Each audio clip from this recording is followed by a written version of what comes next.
Olá pessoal, estamos de volta, tá certo? Eu sei que na última questão, a parte de teoria do erro, né, a diferença entre o erro de tipo e o erro de proibição, né, ficou um pouco atropelado por conta do tempo, então a gente vai aproveitar nesse momento inicial desse bloco para justamente representar graficamente as diferenças entre o erro de tipo e o erro de proibição, tá bom? Que é o seguinte, quando a gente fala de erro de tipo, a gente está dizendo que o indivíduo não tem consciência daquilo que faz. Ou seja, ele erra, ele se equivoca sobre um dos elementos que compõem o fato típico. Então ele não tem consciência de um dos elementos que compõem o tipo penal. Se não há consciência de um dos elementos que compõem o tipo penal, isso automaticamente gera exclusão do dolo. Porque o dolo, que faz parte da conduta no fato típico, o dolo, vou repetir, que faz parte da conduta no fato típico, exige consciência e vontade de se realizar o fato típico. É consciência e vontade de realizar um determinado fato típico. Então, se eu não tenho consciência de estar praticando o fato típico porque mato uma pessoa pensando que estou salvando, como aconteceu no exemplo da enfermeira do bloco anterior, né, que eu citei para vocês, né? Quando eu estou num local e subtraio uma carteira de outra pessoa pensando que é a minha, se alguém diz, Ricardo, você está subtraindo carteira de outra pessoa, você está praticando um furto de uma carteira, eu vou dizer, como assim? A carteira é minha, quando eu percebo a carteira de outra pessoa. Isso é um erro também de tipo. Eu não tenho consciência de que o objeto é alheio. O que é o furto? Subtrair para si ou para outra em coisa alheia móvel. Se eu não sei que eu mato alguém, se eu não sei que eu subtraio uma coisa alheia móvel, eu estou diante do erro de tipo, e o erro de tipo exclui sempre o dolo. Quando o erro de tipo exclui o dolo, a gente chama esse erro de tipo essencial. E é importante você saber disso, porque a FGV gosta de fazer referência à modalidade específica do erro de tipo. O erro de tipo essencial é aquele que sempre vai excluir o dolo. Vamos então à tela cheia, porque aqui eu vou fazer graficamente a representação do erro de tipo. Olha só, o erro de tipo essencial, e aí você vai anotar que ele sempre exclui o dolo. Sempre exclui o dolo por quê? Ausência de consciência. Consciência a respeito de um dos elementos que compõem o tipo penal. Esse erro de tipo essencial, aliás, erro de tipo matéria tratada pelo artigo 20, tá? Do Código Penal, você pode até checar o artigo 20 nesse momento. Esse erro de tipo essencial, que sempre exclui o dolo, segundo dispõe o artigo 20, ele pode ser um erro vencível ou pode ser um erro invencível. O erro vencível é também chamado de erro superável. O erro invencível é um erro insuperável. Pode acontecer na sua prova o examinador apresentar outras nomenclaturas. Então, vencível, superável é um erro que não admite desculpa. Inexcusável, que não admite desculpa. O invencível, o insuperável é um erro excusável, ele admite desculpa. Então, pode acontecer de você estar diante de uma situação de erro de tipo, mas dava para você ter superado o erro. Dava para você ter superado o equívoco, nesse caso o erro é vencível. Quando não dava para você superar o erro, lembre do caso da enfermeira. A enfermeira, coitada, confiou no médico, pegou o medicamento que ela achava ser uma medicação, aplicou no paciente do quarto 10 e o paciente morreu por culpa do médico que a induziu em erro, é verdade. Mas dava para ela ter superado o erro? Não sei, vamos ver. A coloração do medicamento era a mesma, ela confiava muito no médico, o médico tinha uma boa reputação. Então tudo levava a crer que realmente o médico estava entregando a ela uma medicação. O erro parece que era invencível, qualquer pessoa na situação dela se equivocaria.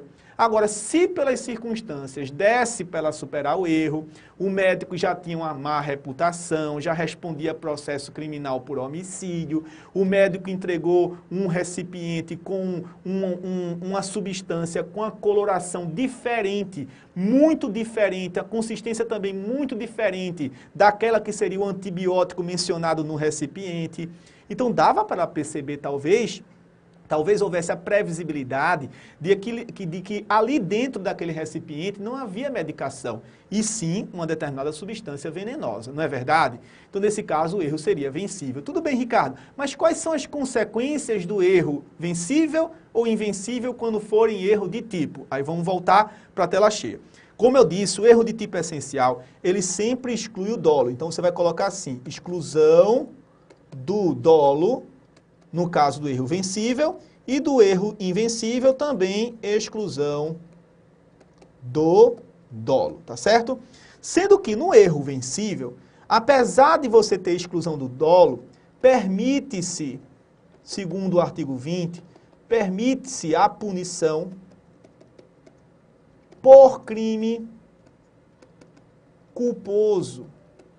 O agente pode responder por crime culposo. Aquela enfermeira poderia responder por crime culposo, mas tem um detalhe: se houver previsão legal. Se houver previsão legal, como aliás diz o Código Penal. No caso do erro invencível, há a exclusão do dolo e também há a exclusão da culpa, o que leva, portanto, à descaracterização do fato típico, porque não há, obviamente, responsabilidade objetiva no direito penal. Você só é punido no direito penal se você agiu, né, dolosamente ou culposamente. Como no erro invencível se exclui dolo e culpa, aí você não tem nenhum tipo de responsabilidade criminal caracterizada. Não há conduta dolosa nem culposa, não há fato típico, portanto, tá certo? Mas no erro vencível, não. No erro superável, no erro chamado inexcusável, aquele que é indesculpável, não admite desculpa, nesse caso você exclui o dolo, mas permite a punição por culpa se houver previsão legal. Eu lembro de um caso que foi dado na segunda fase do exame de ordem, que foi assim, olha só como era, que era um erro vencível, e vai estar dentro do contexto que eu quero explicar para vocês.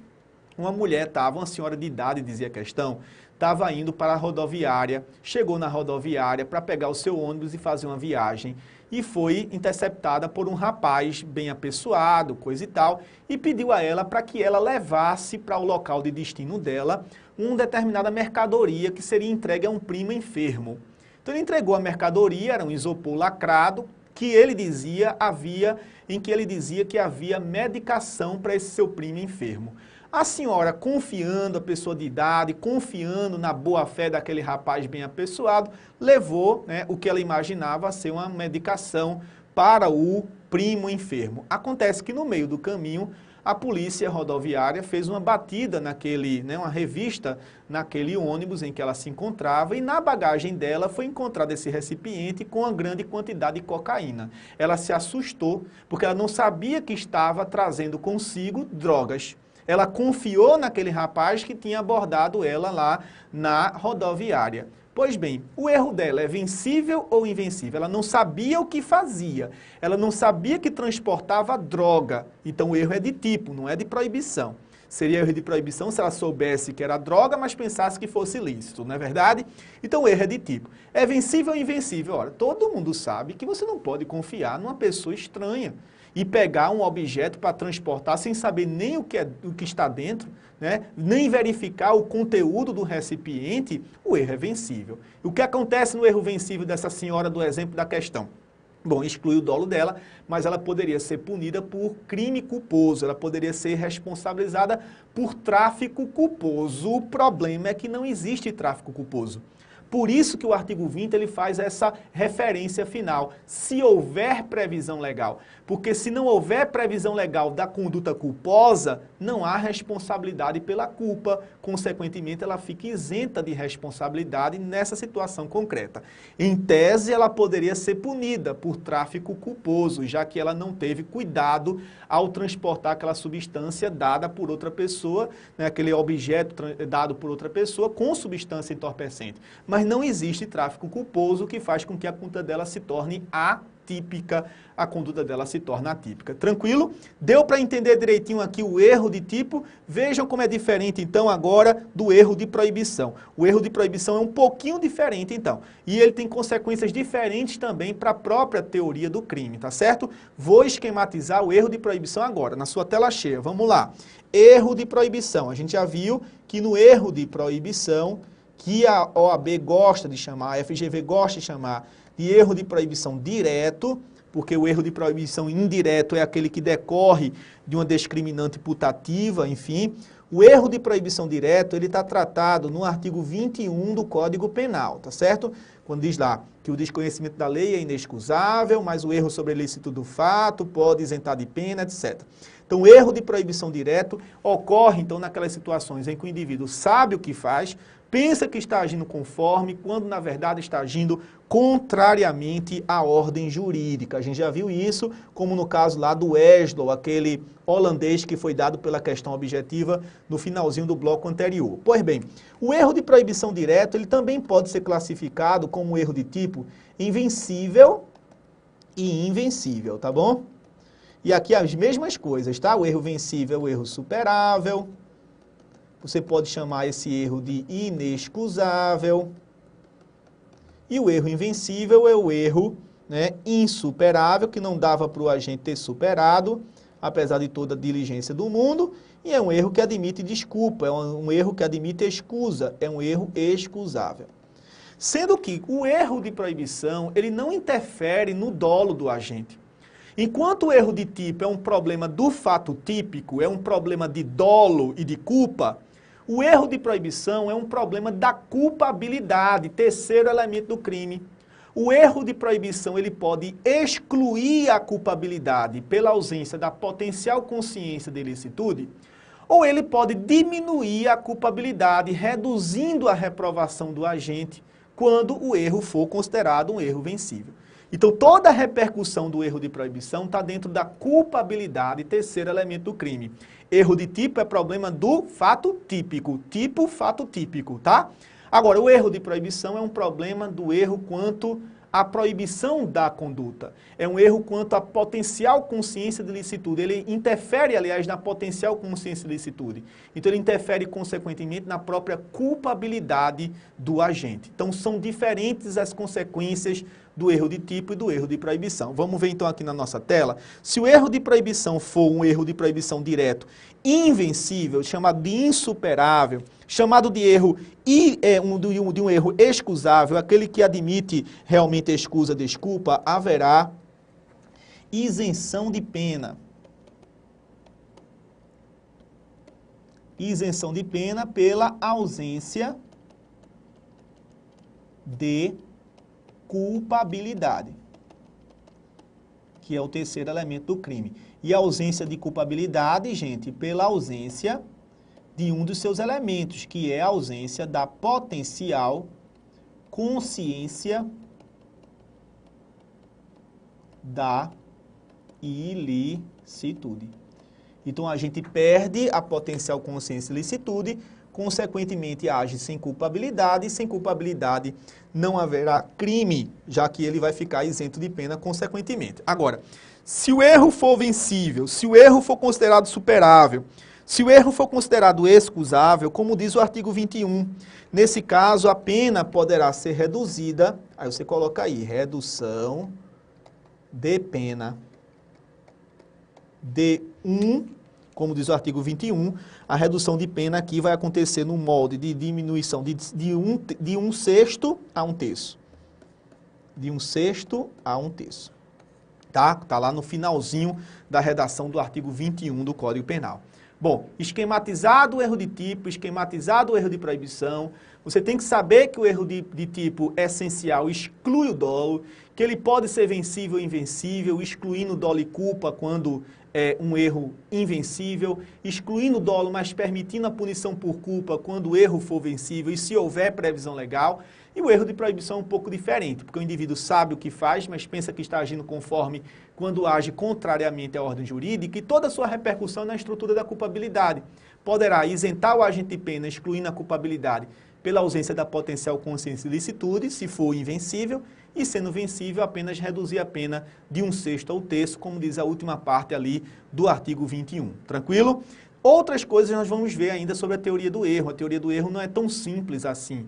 Eu digo que junto com o nexo e causalidade e a prescrição, são os temas mais complicados da parte geral do Código Penal. Então a gente vai precisar falar um pouco mais sobre a teoria do erro em outras questões pontuais, tá certo? Mas eu não podia deixar de fazer essa abordagem um pouco mais detalhada para vocês, em virtude do que a gente viu na questão última do bloco anterior. Então vamos à primeira questão desse bloco. Depois de 15 minutos, né, da gente conversando sobre a questão do erro, vamos à questão de número 8, que é a primeira questão desse bloco. Olha só.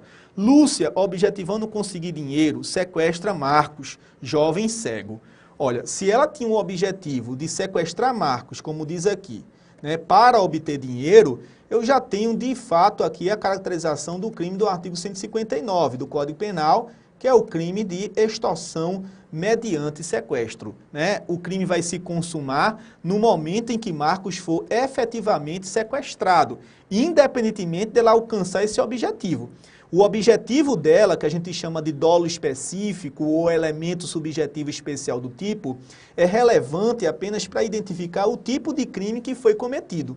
Então, Lúcia, objetivando conseguir dinheiro, sequestrou Marcos, jovem cego. Quando estava escrevendo o bilhete para a família de Marcos, então ela já consumou o sequestro, né? Ela já consumou a extorsão mediante sequestro porque já estava até escrevendo o bilhete para a família.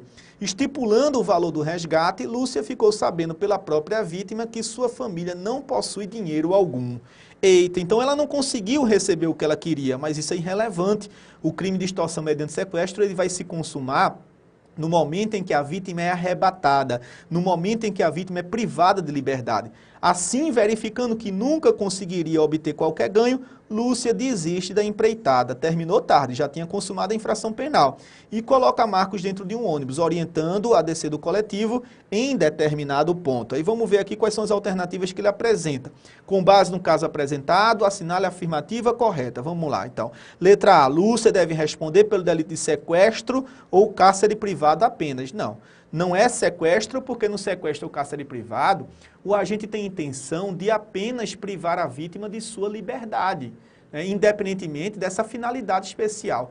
Quando a gente priva a vítima de liberdade com o fim específico de exigir vantagem econômica indevida dela, de seus familiares, aí você já tem a caracterização do crime de extorsão mediante sequestro. É a diferença entre o sequestro e cárcere privado e a extorsão mediante sequestro. Então, por exemplo, minha sogra chegou na minha casa, né?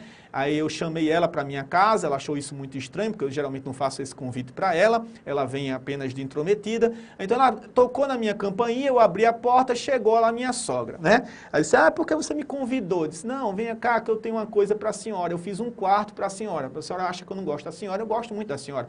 Vem aqui que tem um quarto para a senhora. Então eu levo ela lá para o quarto. Por que eu tenho que passar pela cozinha?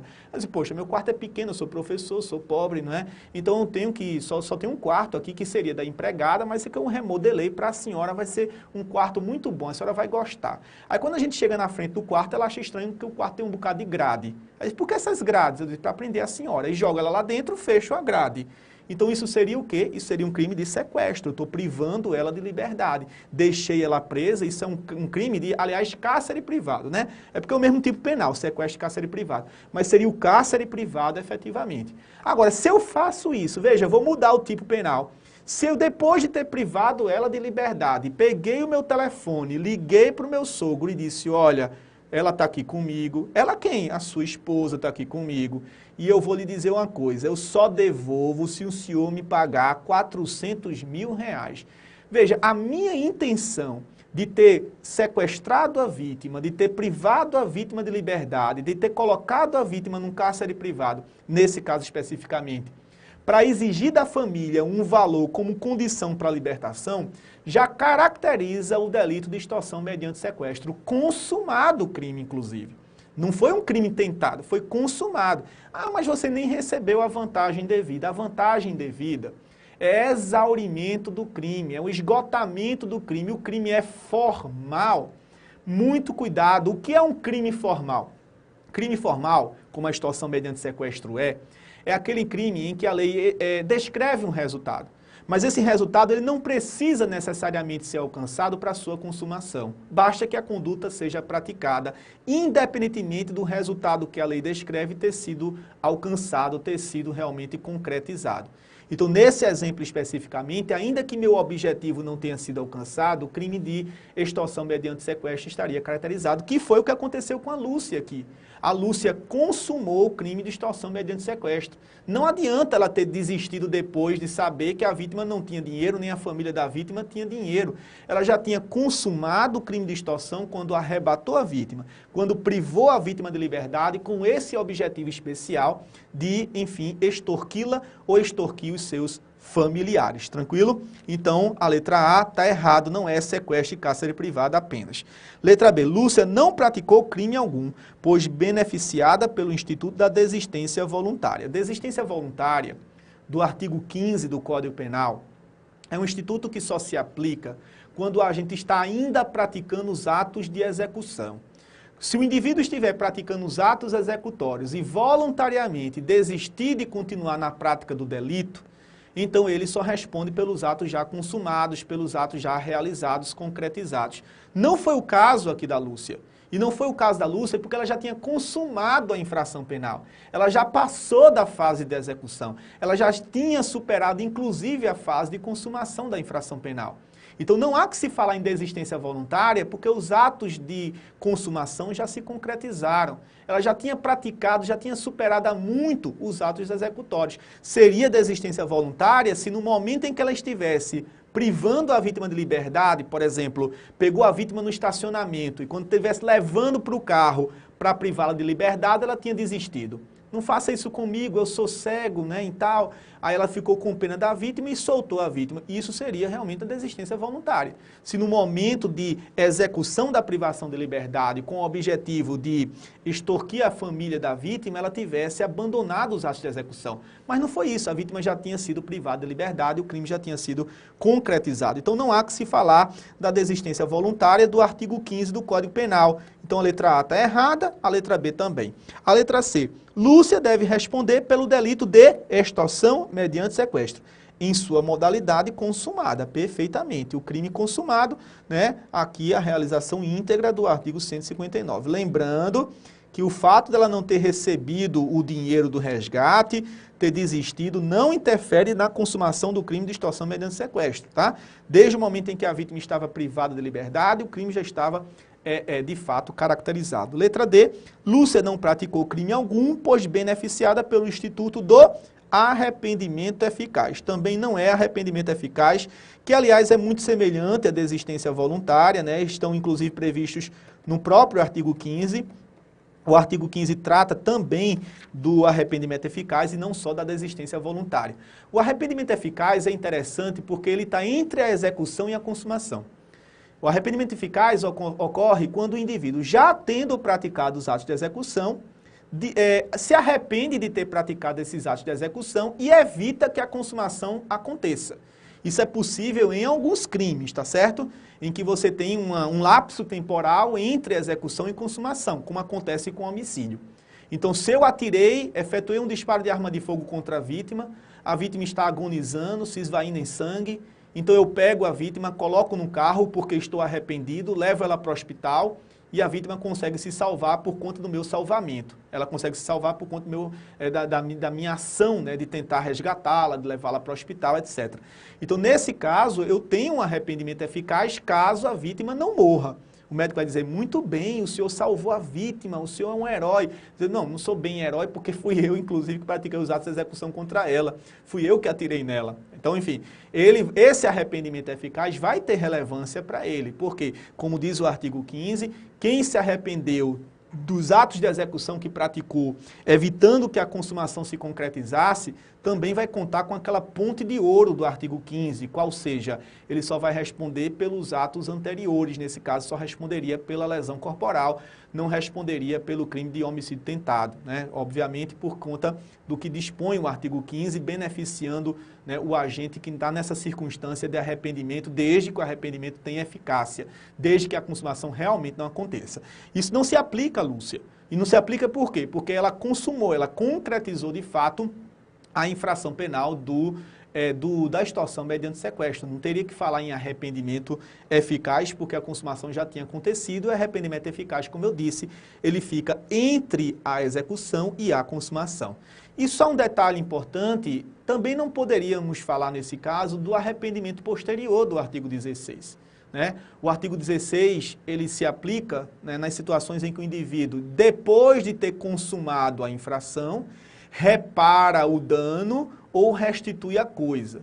Então, diz o artigo 16 assim, que o agente que depois de consumada a infração repara o dano ou restitui a coisa até o recebimento da petição inicial criminal, até o recebimento da denúncia ou da queixa, poderá ter reduzido a sua pena de 1 a 2 terços.